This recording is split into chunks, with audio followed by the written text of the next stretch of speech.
Oi amigos, oi amigas, esse é um pré-jogo especial aqui no canal.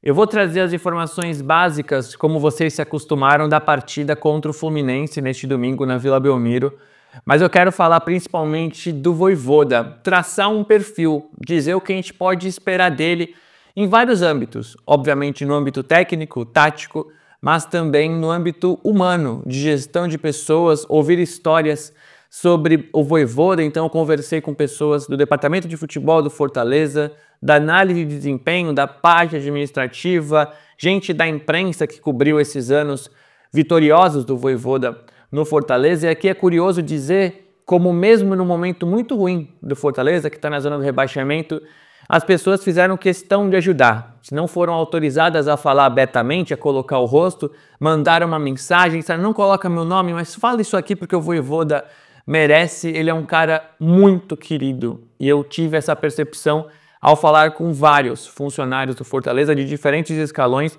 gente que podia normalmente, naturalmente, falar não quero, não me dava tão bem com ele. Pelo contrário, todo mundo amando o Vojvoda, querendo fazer parte e lamentando que o Fortaleza esteja na zona de rebaixamento, com o Renato Paiva pressionado e que talvez não possa participar como gostaria. Um exemplo é o Marcelo Paz, do Fortaleza, que nesse momento não tinha muito sentido, talvez, ele participar deste vídeo, mas mesmo assim a gente conseguiu várias entrevistas, vários depoimentos também, informações em off para a gente conhecer mais desse Vojvoda que anima o Santos na parte tática, na parte técnica, que é o mais importante, mas também nessa parte extracampo, que eu acho que nesse momento do Santos vai fazer muita diferença. Então, na primeira parte desse vídeo, um perfil do Vojvoda, na segunda metade, as informações do Santos, escalação, informações também do adversário, com a participação do Vitor Lessa, que é um dos setoristas do Fluminense. Uma das minhas histórias preferidas do Vojvoda é como ele se conecta com os funcionários desde o primeiro dia. Ele chega no momento de pandemia, mora no CT do Fortaleza e seus amigos são as pessoas que vivem no CT. O porteiro, o cozinheiro, o mordomo. E duas dessas pessoas, duas dessas amizades famosas são a Toinha, que é uma auxiliar de nutrição que está há 54 anos no Fortaleza, e o Cesta, que é um mordomo do Fortaleza. Duas pessoas que se emocionaram na despedida. Vale lembrar que esse choro na despedida não foi só dos funcionários. Muita gente chorando na torcida, Vojvoda chorando. Foi um momento muito marcante. O Vojvoda chega no momento de final de ciclo no Fortaleza, quando o Fortaleza finalmente tem que demiti-lo, infelizmente tem que demiti-lo, porque o Vojvoda talvez não conseguisse mais extrair depois de 4 anos e meio que ele conseguiu. Mas foi uma comoção na cidade de Fortaleza, as imagens lindas que a gente vai mostrar aqui nesse vídeo. E eu fui conversar tanto com a Toinha quanto com o mordomo Cesta, e eles não puderam participar como gostariam, muito por conta desse momento, por entenderem que talvez não fosse o ideal, mas eles não deixaram de mandar mensagens que eu acho que dizem muito, mesmo em poucas palavras. A Toinha me falou: filho, eu não posso participar, me desculpa, queria muito falar dessa pérola que é o Vojvoda, ele é amado daqui até o interior. E o mordomo Cesta falou: pô, Lucas, não consigo, bom vídeo, espero que fique legal, depois me manda, tenho muita saudade dele.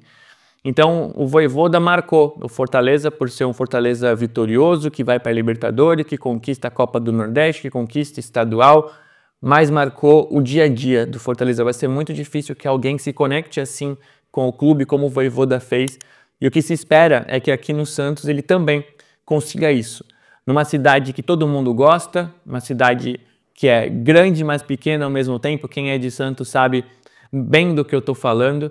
Uma cidade que vive futebol, de um clube que é gigantesco e que precisa se reconectar com o seu torcedor. Eu acho que o Vojvoda pode trazer isso aqui pra gente. E aí, para representar esses funcionários do Fortaleza, a primeira participação deste vídeo vai ser a do Carlos Bonfim, gerente administrativo do Fortaleza, que fala em como o Vojvoda não precisava trazer as pessoas para perto, não precisava debater, não precisava trazer informações, mas ele fazia para que as pessoas se sentissem ainda mais importantes do que elas são. Bom, falar do Vojvoda é um prazer, né? Treinador que ficou no Fortaleza por mais de 4 anos, conseguiu 2 vezes nos colocar no G4 do Campeonato Brasileiro, conquistou 2 Copas do Nordeste, conquistou 3 Campeonatos Cearenses. Então foi um cara muito vencedor aqui com a gente. E isso se deve, acredito muito, à forma de trabalhar que ele desempenha, né? O Vojvoda é um cara que busca sempre integrar o clube de uma maneira inteira. Eu lembro bem de um dos jogos que nós desempenhamos ainda na época da pandemia, sem torcida, e como ele morava no centro de treinamento de futebol profissional, ele estava muito cedo no clube, né? Ele morava lá. Então, um dos dias, eu cheguei lá bem cedo, por volta das 7h30 da manhã, e aí ele me liga, perguntando se eu já estava no clube, se eu podia ir até a sua sala. E aí eu fui, quando chegou lá, ele pede para eu sentar, e a gente começa a debater o jogo do dia anterior. E assim como ele fez isso comigo, que sou um profissional de fora do campo, né? Minha área é administrativa, eu sei que ele fez com outras pessoas. E não é que ele quisesse saber a minha opinião de fato sobre o jogo. Eu sei que ele queria que eu fizesse parte, eu me sentisse fazendo parte daquele trabalho. E isso ajuda demais a você dar aquele um pouco a mais, né? Correr mais, trabalhar mais pelo trabalho dele, para fazer com que aquele cara que me escuta dê certo. E ele faz isso de maneira magistral. Então, o que eu acho que o santista pode esperar do Vojvoda além de muito trabalho, né? De um baita trabalho, ele é muito conhecedor de tática, da questão sistêmica do jogo, ele entende isso perfeitamente, mas ele é ainda melhor na gestão de pessoas. Então, acho que internamente os funcionários do Santos, os atletas do Santos vão ter um cara referência para esse tipo de coisa, para esse ponto, e acho que o torcedor do Santos vai ter alguém fora do campo para ter como ídolo, né? Tem vários ídolos dentro de campo, e acho que talvez o Vojvoda seja alguém que daqui a um tempo a torcida do Santos terá como ídolo fora do campo. É isso. Agora, caminhando para uma parte mais campo e bola, a gente traz a participação do Júlio Manso, que é supervisor de futebol do Fortaleza. E ele conta uma passagem curiosa, que é como a inexperiência do Vojvoda, o certo desconhecimento do Vojvoda, fez o Fortaleza surpreender. Ele mandou esse relato em áudios, eu trouxe ele para texto, deixei aqui o mais importante para ler para vocês neste vídeo. O Vojvoda chegou ao Fortaleza na pandemia, teve um mês antes do Campeonato Brasileiro e usou muito bem esse período. Colocou a sua filosofia com bom trabalho de campo, mas principalmente pela condição humana. É um ser humano raro, educado, emotivo, que se dedica muito. Morou no CT do Fortaleza por 1 ano para conhecer cultura e idioma. Casou o relacionamento dele com os funcionários, era uma relação próxima com todos mesmo. Manteve isso durante todo o período aqui. É um cara que venceu muito pela parte técnica e tática, mas não só. Por isso, jogava sempre para frente e por ser argentino não conhecia tão bem o futebol brasileiro nos detalhes. Qualquer técnico brasileiro no Fortaleza contra o São Paulo no Morumbi, por exemplo, sabia que havia uma diferença. Para ele era um jogo qualquer, não tinha esse peso. Encarava jogos de forma natural para vencer. Nós tivemos vitórias fora de casa inéditas, foram 4 vitórias seguidas no Morumbi pelo Campeonato Brasileiro, para vocês terem uma noção dessa inovação. Depois ele se tornou manjado naturalmente e não parou de crescer e de forçar o clube a crescer em estrutura. Falam muito do Rogério Ceni e ele ajudou demais mesmo, mas o Vojvoda também. Desde 2021 o Fortaleza cresce em estrutura, reforma o tempo todo. E ele cobrava isso. Sempre falava qual seria a novidade do semestre. Fisioterapia, academia, campo, iluminação, tudo melhorou com a participação dele. Na logística, então, demos um salto enorme graças ao incentivo e trabalho dele, que entendia isso como prioridade. Ele era muito envolvido em todos os setores. O mesmo vale para a comissão, que trabalha muito, tem boa relação, e a saída dele foi um marco. Teve muito choro. Ele foi alguém que marcou o Fortaleza de forma rara. Tem várias histórias, vários exemplos, mas o que eu gosto é ainda do primeiro ano. Fomos 4º lugar e ele nos incentivou a dizer que essa posição não poderia fazer a gente estagnar. Nós criamos 10 prioridades por setor. Ele nos incentivava sempre, nunca estava confortável. Essa foi a participação do Júlio Manso, que traz o âmbito do departamento de futebol. Então a gente ouviu o Carlos Bonfim, que é do departamento administrativo, agora o Júlio Manso, supervisor de futebol do Fortaleza, e a gente percebe como em cada área tem os seus avanços técnicos que dizem da sua própria função, mas se fala dessa gestão humana do Vojvoda, que era fundamental nesse processo. E aí, caminhando para um lugar que eu sei que vocês também se interessam, porque o Santos precisa muito melhorar, eu falei com o Henrique Bittencourt, que é analista de desempenho do Fortaleza. E ele falou, pô Lucas, eu não gosto muito de aparecer, mas faço questão de falar de como o trabalho dele aqui no Fortaleza foi bom. O Santos precisa muito de ajustes táticos e o Fortaleza do Vojvoda foi um Fortaleza camaleão, que se adaptava ao adversário, que mudava esquemas e que foi protagonista sendo ofensivo e também no contra-ataque, um pouquinho mais em transição. E o Henrique traz essa visão de dentro do clube pra gente. O Vojvoda, taticamente, é um treinador que primeiro respeita as características dos seus atletas, dando liberdade para eles tomarem as decisões. Ele se adapta ao que tem e também ao momento que o time vive. Estrategista, estuda muito os adversários e nesse momento insere a análise de desempenho do clube no processo de preparação para os jogos e também nas correções pós-jogo. Trabalha com bastante vídeo, seja individualmente na sala dele ou para todo o grupo no auditório. Nos 4 anos e meio de Fortaleza, ele montou times diferentes, sempre respeitando as características dos jogadores, o momento em que o clube vive e também fazendo pequenos ajustes de acordo com os adversários. Em 2021, fomos uma equipe baseada na pressão alta e de muita mobilidade com a bola, jogando no 3-5-2, onde a construção com Tinga, que é um lateral de origem, como zagueiro, a construção com Tinga, lateral de origem, como zagueiro, e os movimentos dos alas Iago Pikachu e Lucas Crispim, que é meia, surpreenderam a Série A, terminando em 4º lugar e chegando na semifinal da Copa do Brasil. Lucas Crispim, meia, atacante de origem, jogando como ala pela esquerda. Jogávamos assim contra qualquer time e em qualquer lugar. Já na metade de 2022, com o time vivendo um mau momento na Série A, ele optou por mudar para o 4-4-2, defendendo em bloco médio e saindo rápido em transição, conquistando 40 pontos no segundo turno e indo novamente para a Libertadores. 3-5-2, 4-4-2, 2 formações que viraram lenda aqui no Santos. Em 2023, ele foi o time mais completo. Em 2023 foi o time mais completo e equilibrado da era Vojvoda, que defendia em 4-2-3-1, que é um pouco mais parecido com hoje, e com bola construía a 3, com o lateral direito Tinga, tendo Caio Alexandre como camisa 5, construtor, e Zé Wellington como 8 de força. Aberto na direita, Marinho ou Iago Pikachu, entre linhas Pochettino e Guilherme, tendo o lateral Bruno Pacheco aberto na esquerda e o Lucero na frente, dando profundidade. Guilherme presente no time que o analista de desempenho entende como mais equilibrado do Vojvoda, tá?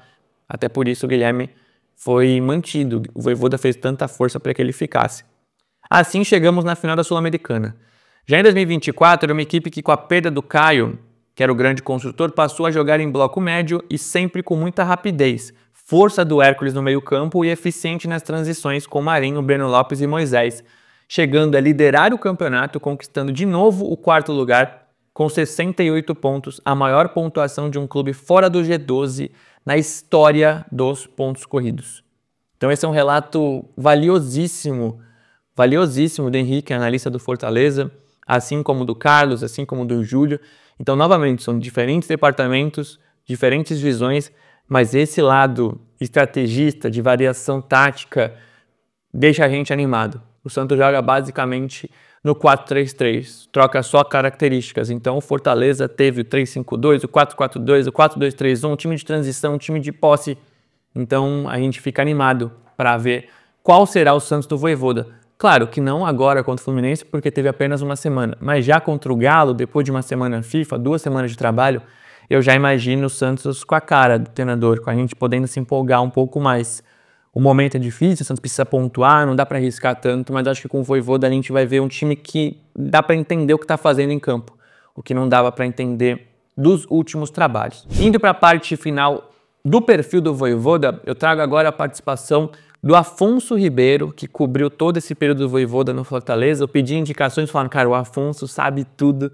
Ele é colunista de O Povo, que faz um trabalho maravilhoso na cobertura dos clubes cearenses. Então, o Afonso, esse sim, em vídeo, traz a sua participação aqui no canal. Fala, Lucas, tudo bem? Abraço para você, todo mundo que está acompanhando o seu canal. Prazer falar com você. Obrigado pelo convite. Recebi essa missão aqui de falar um pouquinho sobre o trabalho do Juan Pablo Vojvoda no Fortaleza. Acho que a gente tem muito a falar sobre o Vojvoda, uma passagem muito longeva aqui pelo Tricolor, né? 4 anos e 2 meses, coisa rara no futebol brasileiro. E acho que tem muito que a gente pode falar sobre o Vojvoda dentro de campo e fora de campo, né? Dentro de campo, acho que o próprio torcedor do Santos pôde ver, eu acho que está na expectativa de um bom trabalho dele por isso também. Um treinador que quando chegou era um time mais propositivo, mais ofensivo, muito vertical. No decorrer dos anos também soube trabalhar times mais de contra-ataque, de transição, que eram, né, muito mais efetivos quando tinha a bola, poucas trocas de passes, e já buscando o gol, jogadores velozes pela ponta. Então imagino que ele pode tentar replicar isso um pouquinho no Santos também. Não tem um esquema tático preferido, joga com 3 zagueiros, joga com 3 atacantes, joga com 4 atacantes, 3 volantes, um meia, né, de criação e 2 volantes, zagueiros nas laterais, enfim. Ele procura explorar todas as opções que ele tem no elenco, e a versatilidade dos jogadores também é algo que o Vojvoda valoriza muito. Então acho que o torcedor do Santos pode esperar isso, um time muito vertical, um time que sabe o que fazer com a bola, um time organizado, um time consciente do que tem que fazer no momento de atacar e no momento de marcar, um time compacto, um time com muita intensidade, algo que o Vojvoda valorizava muito aqui no Fortaleza também, a intensidade do time, a parte física, tinha que estar sempre muito apurada dos jogadores. Ele valoriza jogadores de força física com saúde, né, como se fala no futebol. Então imagino que o torcedor do Santos pode esperar isso, esse DNA ofensivo que o torcedor tanto quer, eu imagino que vai ter. E aí, episódios assim que ele tem com funcionários, com jogadores, com dirigentes, com torcedores, ele levava uma vida muito tranquila, sobretudo no começo aqui, quando ele achava que não era tão conhecido ainda, mas já era. Então era comum os torcedores encontrarem com o Vojvoda no Mercantil, numa hamburgueria mais simples, ou numa pelada que tinha por aqui de funcionários do clube, perto da sede mesmo ele foi. Então o Vojvoda, todo dia 13, né, ele é muito religioso também, então todo dia 13 do mês, sempre que o Fortaleza estava aqui, era possível, ele ia para a igreja também, então várias vezes ele era fotografado na igreja, encontrava o padre também. Ele ia para uma cidade aqui no Ceará, chamada Canindé, que tem lá uma estátua de São Francisco, então ele ia lá às vezes pagar algumas promessas, foi inclusive algumas vezes esse ano. Então ele é esse cara, um cara que leva uma vida muito tranquila, muito normal, digamos assim, para a realidade de futebol. Tem um episódio, por exemplo, que ele morou um tempo na sede do clube, então ele pediu jantar uma vez, o porteiro foi avisá-lo que o jantar tinha chegado, ele chamou o porteiro para jantar com ele, fez questão, então o porteiro sentou para jantar com ele, ficar. Enfim, tantos outros episódios assim de relações humanas, de o Vojvoda valorizar os profissionais, brigar por ele, por condições melhores, para que esses profissionais fossem reconhecidos também. Então, acho que o Santos está em boas mãos para poder tentar reagir nesse Brasileirão. Beleza? Abração Mussetti para você, todo mundo que está acompanhando o canal. Qualquer coisa, estamos por aqui às ordens. Valeu! Agora que eu sei que vocês já estão empolgados sobre o Vojvoda, começa de fato o pré-jogo que vocês se acostumaram aqui no canal, com as escalações, desfalques, pendurados, onde assistir, as informações sobre o árbitro e também como vem o Fluminense, o adversário do Santos, com a participação do Vitor Lessa. Santos e Fluminense, então, neste domingo, 4 da tarde na Vila Belmiro, pela 22ª rodada do Campeonato Brasileiro. E o retrospecto recente do Santos contra o Flu não é bom, tá? O Santos venceu apenas um dos últimos 10 jogos contra o Fluminense. São 3 vitórias seguidas do clube carioca. O Santos leva vantagem no retrospecto geral, mas no retrospecto recente a desvantagem é grande. Para esse duelo importante de estreia do Vojvoda, a escalação deve ter o Gabriel no gol, Mike, Zé Ivaldo, Luan Pérez e Escobar. O Mike foi poupado da véspera, tendo o Igor Vinícius, mas eu ouvi que a tendência é que o Mike jogue. Não se surpreenda se o Igor Vinícius começar, por conta dessa cautela, deve estar sentindo alguma coisinha. Eu ouvi que o Mike joga, então a tendência é do Mike na lateral direita. Zé Ivaldo foi de afastado para titular, diante da má fase do Luizão e de o Santos ainda não ter os reforços à disposição. Lua Pérez mantido, Brazão mantido, isso não são surpresas. Na esquerda o Escobar também continua, o Escobar que foi dirigido pelo Vojvoda no Fortaleza. Meio campo com Tomás Rincon e Zé Rafael, o Bom Tempo perdeu espaço. Neymar e Roleiser centralizados. Eu ouvi que o Cabalheiro joga no lado direito e o Guilherme do lado esquerdo. Deve ser ali o Neymar como falso 9. Vamos ver como esse time se dispõe em campo, se tem alguma mudança tática mais drástica ou se é um 4-3-3 com falso 9 como já foi utilizado anteriormente. O Vojvoda não teve muito tempo para trabalhar. Imagino que esse jogo contra o Flu seja de menos mudanças para que a gente veja um time mais com a cara do Vojvoda contra o Atlético Mineiro na volta da data FIFA. Só recapitulando, Gabriel Brazão, Mike, Zé Ivaldo, Lua Pérez e Escobar, Rincon, Zé Rafael, Roleiser, Neymar, Cabalheiro e Guilherme, com essa pequena dúvida sobre o Mike, porque o Igor Vinícius treinou na véspera. Os desfalques do Santos: João Basso, com uma lesão na coxa, e o Willian Arão, com uma lesão na panturrilha. Ambos devem voltar contra o Atlético Mineiro. O Basso é quase certeza que volte, o Willian Arão tem tido esses problemas recorrentes, vai e volta, mas o Santos espera que os dois estejam à disposição, assim como os reforços que estão chegando. Pendurados: Luizão, Igor Vinícius, Zé Rafael, Roleiser e Tiquinho Soares. Do time titular, então, Zé Rafael e Roleiser, Luizão, Igor Vinícius e Tiquinho devem começar no banco. O João Basso também está pendurado, mas este não está à disposição. Antes de eu continuar esse pré-jogo com as informações de serviço, trago aqui a palavra do Vitor Lessa, que cobre o Fluminense. Ele tem o canal do Lessa, então também dê uma olhada no canal. Se você é curioso e se inscreve também em canais de outros clubes que não o Santos, dê uma moral para ele, uma participação valiosa como sempre, eu sempre chamando setoristas. Fala aí, Lessa, como é que vem o Fluminense para enfrentar o Santos?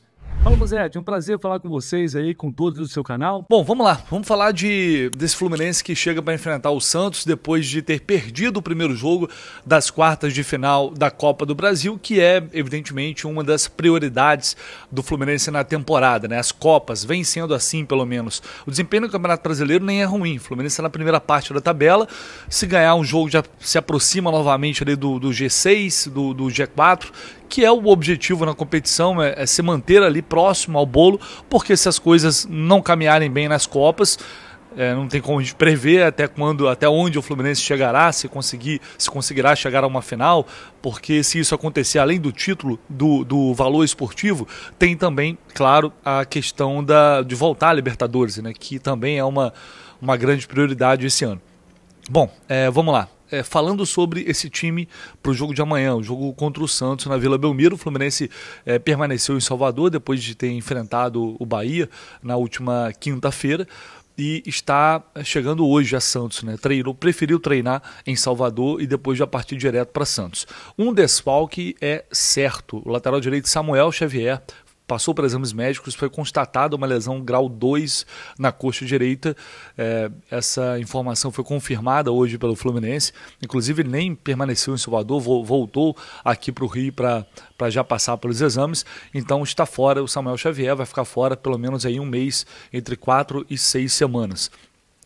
Agora, o restante do time é uma incógnita, porque o Renato não tem dado muita pista assim, em relação à escalação, e agora a gente vai ter uma data FIFA, né, que serve para recuperar os jogadores, aqueles mais desgastados, para depois deixar todo mundo já zerado ali para a sequência da temporada. Então, numa situação normal, em que o jogo de volta da Copa do Brasil fosse na semana que vem, certamente o Renato iria poupar alguns jogadores nesse jogo diante do Santos. Mas como tem data FIFA, e aí praticamente 10 dias para recuperar o grupo, pode ser que ele coloque em campo um time, em sua maioria, formado por titulares. Talvez com algumas mudanças. O Thiago Silva, por exemplo, voltou de lesão justamente nesse jogo no meio de semana. Então, ele é um jogador que sempre é avaliado.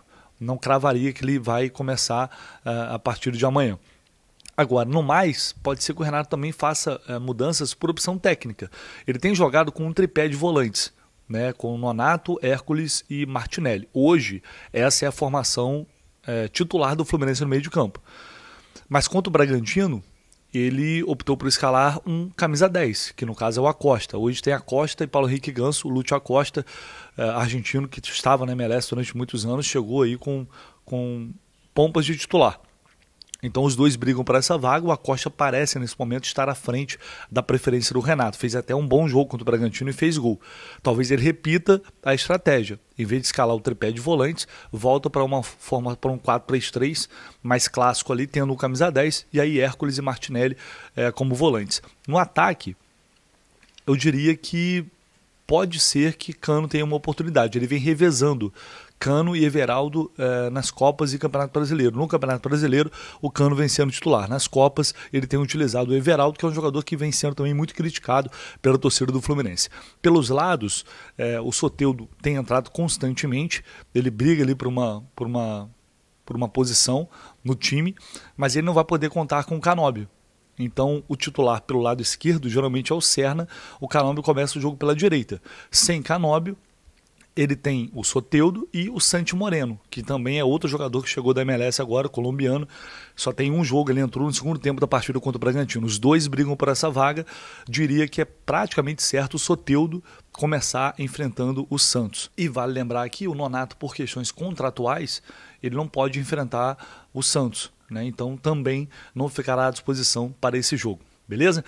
Vamos com uma provável escalação aqui para a gente fechar. Fábio, na direita Guga, Thiago Silva ou Ignacio, que voltou de lesão agora, com Freitas e René na lateral esquerda. No meio de campo, Martinelli, Hércules e Lúcio Acosta ou Paulo Henrique Ganso, já que ele não pode contar com o Nonato, como eu disse. E no ataque, Soteldo, Kevin Serna e Germán Cano ou Everaldo. Diria que esse é o provável time titular do Fluminense para buscar essa vitória contra o Santos fora de casa, que para o Fluminense seria importantíssimo para se recuperar aí dessa derrota também fora contra o Bragantino. Valeu, meu amigo, um abraço, até a próxima, tamo junto aí, qualquer coisa é só chamar, tô à disposição. Tá aí a participação do Lessa, de como vem esse Flu do Renato Gaúcho, reencontro com o Soteldo, enfim, vamos ver o que acontece aqui na Vila Belmiro neste domingo. Falando de transmissão, TV Globo, jogo da TV aberta, mas também no Premiere, né? A Globo sempre bloqueia algumas praças com o Premiere como alternativa.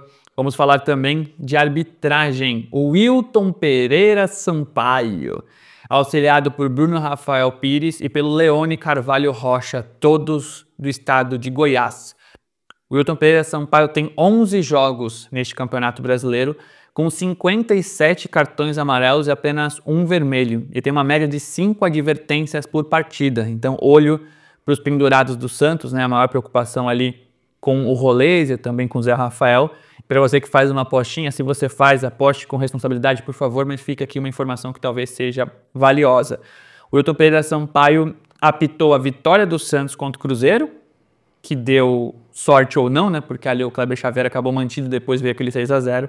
E também apitou a derrota para o São Paulo. 2 jogos do Santos neste Campeonato Brasileiro, uma vitória e uma derrota. Então passamos aqui pelas escalações dos dois times, desfalques, pendurados, transmissão, arbitragem e tudo que você precisa saber sobre esse duelo, além desse perfil que traçamos sobre o Vojvoda. Espero que vocês tenham gostado desse conteúdo. Obrigado a quem assistiu até o final e aquele pedido de sempre, porque eu acho que esse vídeo merece. Se inscreva no canal, se você ainda não for inscrito, dê o like, comente, dê o hype, ative as notificações e cogite se tornar membro clicando no link que está na descrição. Beleza? Bom jogo para nós, até o próximo vídeo, no pós-jogo eu apareço por aqui, como sempre. Valeu!